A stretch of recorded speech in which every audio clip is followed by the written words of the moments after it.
शिव कहते हैं, हे पार्वती, मैं तुमको इतना प्रेम करता हूँ, इतना प्रेम करता हूँ कि मैं तुम्हारे दास का भी दास हूँ। देखिए, प्रेम प्रेम में होता ये है कि जिससे हम प्रेम करते हैं वो भारी हो जाता है और मेरा अस्तित्व हल्का हो जाता है। अभी साहब कह रहे थे, अपनी चर्चा में साहब कह रहे थे कि जिसकी बात आप सबसे ज्यादा करते हैं, देखिए एक दिन उससे प्यार हो जाता है। ऐसे प्यार नहीं हो रहा है, लेकिन बार बार आपका नाम लिया है, बार बार आपके बारे में सोचा है, और नाम लिया है तो सोचा भी है, और बार बार सोचा है, यानी एक आवृत्ति हुई है मेरे मन में आपका नाम घूमता ही रहता है। तो होता यह है कि जो विचार, जो बात दिमाग में पैदा हुई थी, वो अब दिल में प्रवेश करती है, और जब दिल में प्रवेश करती है तो हम कहते हैं भाव है। भाई का भाव, बहन का भाव, दोस्त का भाव, शिष्य का भाव है। बहन का बहन के लिए है, गुरु के लिए शिष्य का भाव है। बस इतना ही सरल और सहज है। ये बहुत बड़ा कर्मकांड नहीं है, बहुत बड़ी व्याधि नहीं है इसमें कि बहुत लंबा चौड़ा कुछ करना होगा, ऐसा कुछ भी नहीं है। उतना ही सरल, उतना ही सहज, जितने सहज प्रेम से परमात्मा लभ्य होते हैं। ये साहब की वाणी है जो उन्होंने शिष्यानुभूति में लिखी है कि मनुष्य के सहज प्रेम से परमात्मा लभ्य होते हैं। सहज प्रेम से, जिस प्रेम से हम माँ को बुलाते हैं, जिस प्रेम से पिता को बुलाते हैं, जिस प्रेम से पति को बुलाते हैं, जिस प्रेम से अपने बच्चे को बुलाते हैं, उतने ही सहज और प्रेमपूर्ण पुकार से वो शिव भी मिल जाते हैं। लेकिन हम उस शिव के लिए क्या करते हैं? क्योंकि जगत के हर रिश्ते के लिए हम करते हैं। कोई रिश्ता ऐसा नहीं है जिसके लिए हम नहीं करते। अगर पत्नी है आप, तो पति आपके जीवन की निर्वहन जीवन का कैसे हो इसकी कोशिश करता है। वो कमाता है, कमा के घर में पैसे लाता है, राशन लाता है, चूल्हा जलाता है, खाना, कपड़ा, बच्चे की पढ़ाई सब देखता है। बच्चा भी, पिता आया है तो पानी का ग्लास लेकर जाता है, पाँव दबाता है थका है तो। पत्नी पति की परवाह करती है, बच्चे माँ बाप की परवाह करते हैं, दादा दादी नाना नानी की परवाह करते हैं। यानी जो भी मेरा है हम उसकी परवाह करते हैं। लेकिन क्यों शिव को हम भूल गए, जो अपने से भी अपना है? जब सारे रिश्ते नाते छोड़ जाते हैं तब वो शिव ही रहता है ना, उसके सिवा तो कोई नहीं रहता। और क्या हमने इसको अनुभूत नहीं किया है? जब दुनिया में, इस जगत में वैसी परिस्थिति आई तो हमारा मन इसको महसूस किया है कि नहीं? आज अभी जितने लोग हम लोग यहाँ बैठे हैं या जो पीछे भी बैठे हैं, थोड़ा सोचिए, दुनिया में हर कुछ दिन पे एक महामारी आती है।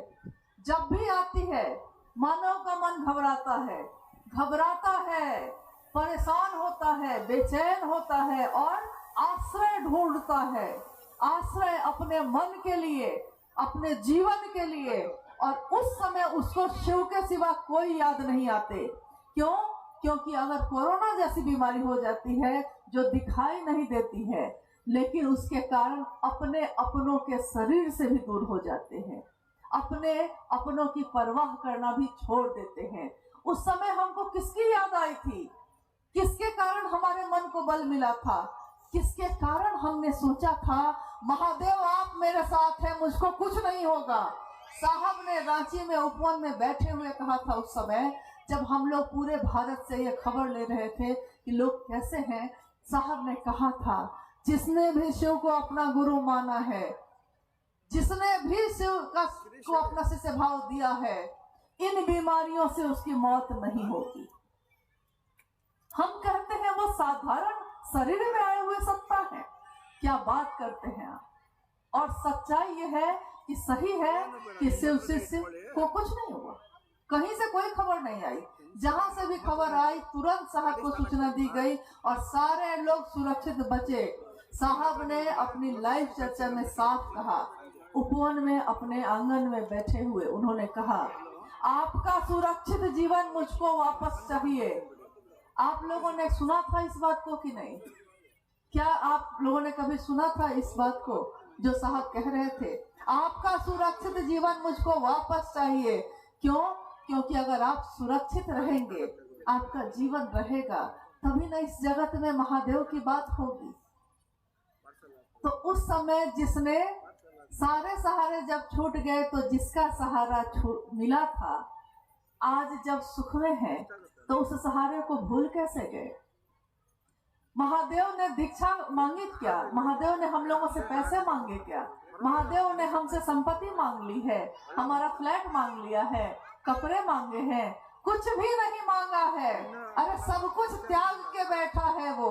क्या वो करेगा? लेकर चढ़ागा। सब कुछ जो त्याग के खुद बैठा है, वो हमारा आपका चढ़ावा लेकर क्या करेगा? लेकिन उसको चाहिए क्या? चाहिए भाव। एक शिष्य का अपने गुरु के लिए, गुरु पे न्योछावर होने का जो जज्बा है, जो भाव है हर जीव के अंदर, वो जज्बा, वो भाव चाहिए शिव को। क्या हम अपने गुरु शिव को ये भी नहीं दे पा रहे हैं? और अगर नहीं दे पा रहे हैं तो हमको अपने बारे में सोचने की जरूरत है। हमने जगत के सारे लोगों के लिए सब कुछ किया है, अपने गुरु शिव के लिए क्यों नहीं करते? क्योंकि उससे सुंदर कुछ भी नहीं है, उससे ज्यादा अपना कोई नहीं है, उससे ज्यादा हम पे करुणा बरसाने वाला कोई नहीं, और उससे ज्यादा हमारे मन के नजदीक कोई नहीं। क्यों नहीं हम उसकी बात करते? ये 3 सूत्र जो साहब हरिंद्रानंद जी ने हम सबके जीवन में उतारा है, हम अपने जीवन के कुछ भी समय को इस काम को करने में नहीं दे सकते। जब कोई कार्यक्रम होगा तो हम लोग आ जाएंगे, लेकिन प्रतिदिन के जीवन में हम क्या करते हैं? क्या अपने प्रतिदिन के जीवन में, हमारे जीवन में जितने भी लोग मिलते हैं, प्रतिदिन मिलते हैं बहुत सारे लोग। आप सब्जी खरीदने जाते हैं, आप गाड़ियों से चलते हैं, आप व्यापार करते हैं, आप ऑफिस में काम करने जाते हैं, आपको लोग ही लोग मिलते हैं। ये दुनिया इंसानों से भरी हुई है, लेकिन वो सब तट पे खड़े हैं, क्योंकि उन तक महादेव की बात पहुंचाने वाला कोई नहीं है। हम तक और आप तक तो महादेव की बात पहुंच गई, लेकिन उन लोगों तक नहीं पहुंची जो तट पे खड़े हैं नाव के इंतजार में कि कब नाव आएगी, कब मुझको पार उतारेगी। कोई आएगा मेरे गांव में, मेरे सोए भाग्य को जगाएगा। कौन आएगा? वो साहब हरिंद्रानंद जी ने कहा कि मेरे विचार को लेकर जो जहां जाता है, मैं ही जाता हूँ वहां, मैं ही तो जाता हूँ वहां, क्योंकि मेरे विचार जाते हैं, मेरे भाव जाते हैं, मेरे गुरु शिव की बात जाती है। हम अपने साहब को क्या दे सके क्या नहीं, ये विषय अब सोचने का नहीं है, लेकिन जो उन्होंने चाहा है, अगर आपको, हमको लगता है कि मेरे जीवन में उस साहब ने शिव की करुणा को उतारा है, शिव की शिष्यता को दिया है, तो हम अपने साहब के प्रति कृतज्ञ हैं, और कृतज्ञ होकर हम उनके लिए इतना ही कर सकते हैं कि उनकी बात को दूर दूर तक पहुंचा सके, जहां तक भी पहुंच सके, जहां तक भी आप जा सकिए। आज का ये शिवगुरु महोत्सव जो आयोजित हुआ है, इसके पीछे भी लंबा श्रम है सभी गुरु भाई गुरु बहनों का। सबकी मदद से, सबके सहयोग से ही कोई एक बड़ा आयोजन हो पाता है, अनुष्ठान हो पाता है। लेकिन ये अनुष्ठान, ये आयोजन शिव के गुरु स्वरूप की स्थापना के लिए है। ये शिव गुरु का मंच है। यहाँ कोई विद्वान नहीं, कोई प्रवचन करता नहीं, कोई ऐसा नहीं आया है जो सत्संग करने बैठा है। हम सभी शिव के शिष्य अपने साहब दीदी की स्मृति में, अपने गुरु शिव के से दया मांगते हुए, अपने गुरु शिव की चर्चा के निमित्त इकट्ठे हुए हैं। आइए हम कुछ जिज्ञासाओं पे बात करते हैं, अगर आई है तो, क्योंकि जिज्ञासाएं भी वही आती हैं जो शिव शिष्टता से जुड़ी होती हैं, और हमारे मन में फैले अंधेरे को भी दूर करने में मदद करती हैं।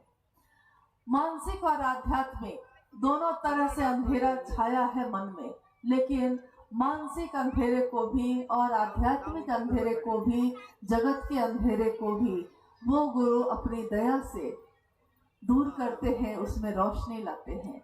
जगत के अंधेरे को, रात हो जाएगी तो जगत में अंधेरा है, रास्ते पे अंधेरा है, हम बल्ब जला लेंगे, हम टॉर्च जला लेंगे, कुछ नहीं मोबाइल में ही आजकल टॉर्च आने लगा है, मोबाइल ही जला लेंगे, रोशनी हो जाएगी।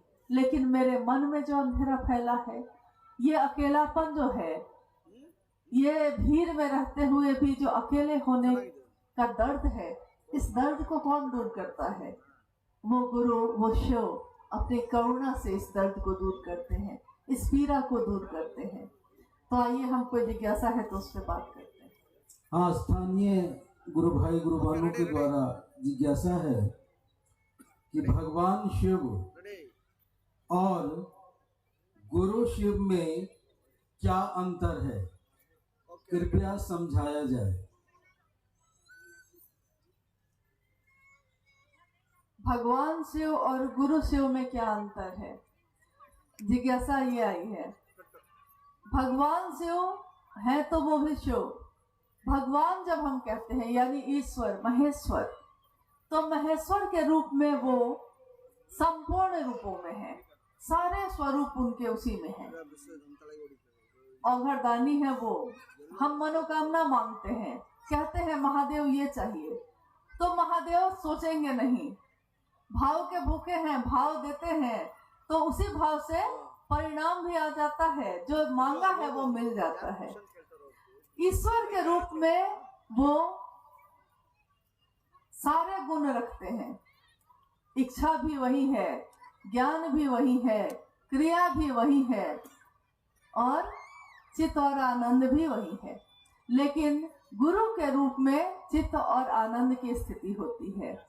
चित्त मतलब जो ऐसा ज्ञान जो हमको ईश्वर की तरफ लेकर चलता है, और जो गुरु के रूप में वो करते हैं नमस्ते नमस्ते चिदानंद मूर्ति, यानी आप ऐसे मूर्ति हैं जो अपने ज्ञान से जीव में शिव भाव भरते हैं और ईश्वर से मिलवाने का काम करते हैं। सीधे उस ईश्वर से मिलना काफी कठिन है और शक्ति युक्त भक्ति लगानी होगी, यानी कितने करोड़ मंत्रों का जप, कितनी साधना उपासना, कितने लोगों ने अपने घर गृहस्थी को छोड़ दिया, हिमालय और पहाड़ों पे जाके बस गए, जंगलों में आराधना और साधना करने लगे कि ईश्वर से हमारा ऐक्य हो जाए, इसके लिए। लेकिन गुरु के रूप में उनसे मिलना उतना ही आसान है। ईश्वर के रूप में मिलना बहुत कठिन है। गुरु के रूप में, चूंकि गुरु है वो जब और शिष्य है हम, तो हम में पात्रता तो कोई है नहीं, कोई योग्यता है नहीं। वो शिव बिना किसी योग्यता के भी अपने पास बुलाते हैं, परिमार्जन करके उस जीव को शिव तक पहुंचने के योग्य बनाते हैं। कुछ नहीं आता हमको, हम पतित हैं, आप पावन हैं, हम दीन हैं, आप बंधु हैं, हम अधम हैं, आप ज्ञान के सागर हैं, आप ज्ञान के निधि अगम हैं, यानी हम कुछ भी नहीं हैं, आप सब कुछ हैं। लेकिन गुरु के रूप में जब वो अपने ही संपूर्ण रूप से मिलवाते हैं, तो एक बूंद की ताकत कुछ भी नहीं होती। पानी की एक बूंद, उसकी अपनी कोई ताकत नहीं है, लेकिन वो पानी की बूंद जब समंदर में मिल जाती है, तो उस बूंद की ताकत समंदर की ताकत होती है। उस बूंद की अपनी कोई ताकत नहीं, मिल गई है समंदर में, तो समंदर के जैसी उसकी क्षमता, उसकी ताकत होती है। हमारी आपकी अपने अकेले जीव के तौर पे कोई ताकत नहीं, लेकिन हम अपने गुरु शिव से जब मेरा शिष्य भाव मिलता है और उनका गुरु भाव मिलता है, गुरु का भाव तो है ही, लेकिन इधर से जैसे ही शिष्य का भाव मिलता है, कहते हैं साहब कि शिष्य के भाव के मिलते ही शिष्य के मन में चिन्मय उद्वेलन पैदा करते हैं। वो उद्वेलन का अर्थ होता है तरंग। जैसे पानी अगर कहीं शांत है और एक पत्थर आप उसमें फेंकिए, तो जैसे ही वो पत्थर पड़ता है, पानी में तरंगे पैदा हो जाती हैं। अभी तक जो पानी शांत था, अभी तरंगों से घिरा हुआ है, चारों तरफ सर्कल बन जाता है। तो देखिए, मेरे मन में जो शिव के लिए तरंगे नहीं है, जगत के लिए है, जैसे ही हम शिष्य भाव देते हैं गुरु को, शिव को, तो वो हमारे मन में ईश्वर से मिलने की वो तरंगे पैदा करते हैं, जो गुरु भाव से मिलकर ईश्वर की तरफ चलने की तरफ प्रस्तुत हो जाता है। और मंजिल है भगवान शिव स्वयं, मंजिल वो खुद ही है। तो भगवान शिव में और गुरु में अंतर कोई खास नहीं है, लेकिन हमारे लिए है, क्योंकि भगवान के रूप में उनसे मिलना जितना कठिन है, गुरु के रूप में मिलना उतना ही आसान है, उतना ही सरल है। और कोई एक जिज्ञासा और है, गुरु शिष्य संबंध में दीक्षा क्या है? इन्होंने जो जिज्ञासा पढ़ी है, गुरु शिष्य संबंध में दीक्षा क्या है, क्योंकि जैसे ही जगत में गुरु की बात होती है, वैसे ही दीक्षा और गुरु दक्षिणा की बात जरूर होती है। दीक्षा यानी जैसे ही ज्ञान का दिया जलता है, पाप का क्षय होता है। कहा जाता है, हमारे शास्त्रों ने कहा, ऋषि मुनियों ने कहा कि दीक्षा का अर्थ होता है कि किसी दूसरे के मन में एक ऐसा बिया रोप देना, बिये का रोपण कर देना, जिसमें शिव का प्रेम है, ईश्वर का प्रेम है, या जो जैसा भी गुरु हो, चाहे शरीरधारी गुरु हो, सदगुरु हो, या जगत गुरु शिव स्वयं होंगे, तब भी दीक्षा का अर्थ होता है प्रारंभ करना। जैसे ही इनिशिएशन, यानी जैसे ही किसी चीज को हम प्रारंभ करते हैं, शुरू करते हैं, वैसे ही यहाँ है शिव गुरु हैं, हम आप शिष्य हैं। किसी ने आपसे कहा है कि महादेव को गुरु बना लीजिए, जिसने भी आपसे ये कहा है उसने शिव के गुरु स्वरूप की बात बताई है, तीनों सूत्र बताया है, और कहा है कि देखिए, विश्वास हो या नहीं हो, संशय भी हो तब भी, समर्पण नहीं हो या समर्पण हो, किसी भी स्थिति में अगर आप ये तीनों सूत्र करेंगे शिव को गुरु बनाकर, तो इसका परिणाम वही होगा।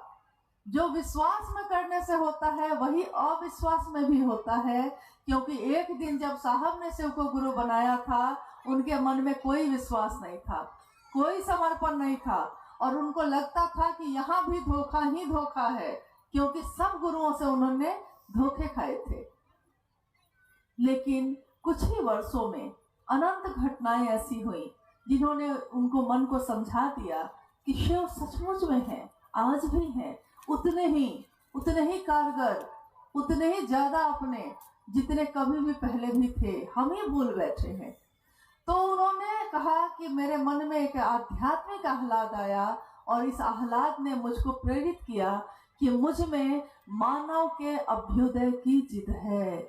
साहब कहते हैं कि मुझ में मानव के अभ्युदय की, आप नहीं समझते कि मेरे लिए अच्छा क्या है, आपको शिव अच्छे नहीं लगते, आपको लगता है समय बर्बाद करना है शिव की बात करके, क्या करेंगे, इतना में कहीं घूम आएंगे, इतना में किसी के घर चले जाएंगे, इतने में तो अपने पत्नी बच्चा के साथ बैठ के समय बिता लेंगे। बहुत सी चीजें हम सोचते हैं, हम सोचते हैं कि महादेव की बात करके होगा ही क्या, लेकिन जैसे ही हम करते हैं, बिना किसी विश्वास के भी खाना आप बनाएंगे तो खाना बनेगा कि नहीं, बिना विश्वास के आपने भोजन किया है, भोजन कर लिया है तो पेट भरा है कि नहीं, बिना प्रेम के आपने किसी की परवाह कर दी है, कपड़े धो दिए हैं, बिना प्रेम के कपड़ा धुला है कि नहीं। और शिव यही है, भगवान शिव और गुरु शिव में अंतर भी जब आती है तो उस समय भी यही बात आती है। पूजा में श्रद्धा चाहिए, पूजा में समर्पण चाहिए, पूजा में एक निष्ठता चाहिए, और गुरु को, शिव को गुरु बनाने में अविश्वास में भी वो गुरु उतने ही परिणामदायी है, संशय में भी वो गुरु उतने ही परिणामदायी है, और कहीं कुछ भी आप नहीं सोचते, कोई भाव पैदा नहीं हुआ है, सिर्फ विचारों में ही शिव को आपने गुरु बनाया है। विचारों में भी अगर शिव है, यानी मन में है वो शिव, उसका उतना ही परिणाम है जितना 10 साल की पूजा में है। इसीलिए शिव की चर्चा को हाईटेक पूजा भी कहा गया। हाईटेक पूजा यानी ये बेंगलोर शहर जो है, ये एक और नाम से जाना जाता है, लोग कहते हैं सिलिकॉन वैली है इंडिया का, यानी आईटी का हब है। क्यों कहते हैं? क्योंकि जितने तरह की चीजें हैं ये सब यहाँ उपलब्ध है, तो इसी नाम से ये प्रसिद्ध हो गया। देखिए, अब आप विश्वास करें या ना करें, ये तो है यहाँ। आपके विश्वास नहीं करने से भी क्या होगा? सोने की खान है, लोग खान को खोदते हैं तो उसमें से सोने निकलते हैं कि नहीं? सोना निकलता है कि नहीं? रेशम से प्रसिद्ध है, रेशम से कपड़े बनते हैं कि नहीं? यानी जगत में जो भी चीजें हैं या जगत के पार भी, विश्वास हो तब भी, ना विश्वास हो तब भी, वो शिव परिणामदायी है उतने ही। उनसे सटे रहना हमेशा शुभ और कल्याण देता है, चाहे किसी भी तरह से। कहते हैं ना कि नाराज होने के लिए भी रिश्ता होना चाहिए, रूठने के लिए भी रिश्ता होना चाहिए, किसी से दुश्मनी करने के लिए भी रिश्ता होना चाहिए। दोस्ती से ही रिश्ता नहीं होता है, दुश्मनी के लिए भी दिन रात उसको अपने मन में रखना पड़ता है। रूठने के लिए भी कि वो मुझको मना ले, दिन रात वो मेरे मन में चलता रहता है। तो चाहे किसी भी तरह से शिव से हम जुड़े, यानी दीक्षा शिव के लिए मेरे मन में विचार का प्रारंभ, किसी भी तरह से हरि से लागी रहो रे भाई, तेरा बनत बनत बन जाई। किसी भी तरह से वो शिव अगर याद आते हैं, चाहे गुस्सा के आते हो, चाहे प्रेम से आते हो, चाहे विश्वास से आते हो, चाहे अविश्वास से आते हो, हमेशा उसका परिणाम शुभ है, कल्याण है।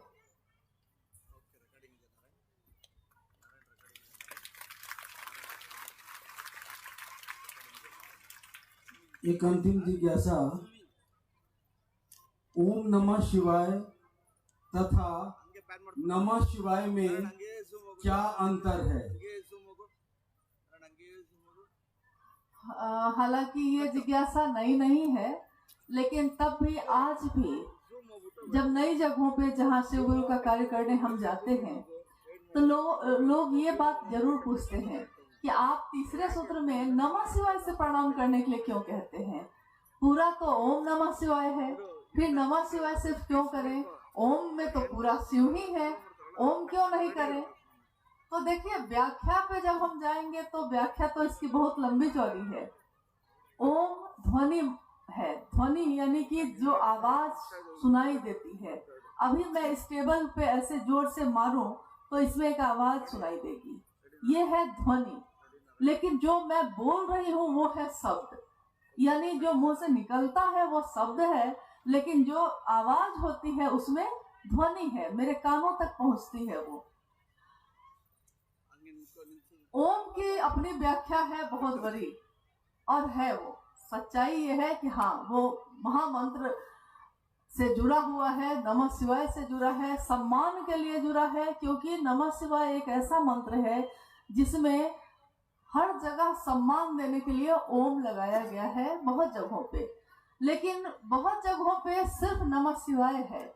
जैसे भारत देश में गीता प्रेस है, उसकी किताबें निकलती हैं तो उसमें नमः शिवाय आपको दिखेगा, और बहुत सारे शास्त्र में भी दिखेंगे। कारण ये है कि नमः शिवाय पंचाक्षर मंत्र है, 5 अक्षरों का मंत्र। नमः शिवाय 5 अक्षर, यानी 5 अक्षर पूरे हो गए।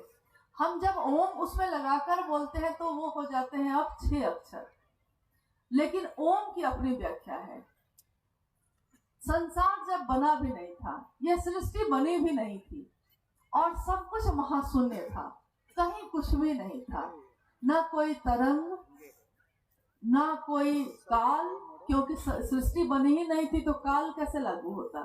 सृष्टि बनेगी तब ना समय लागू होगा, तो सृष्टि बनी ही नहीं थी।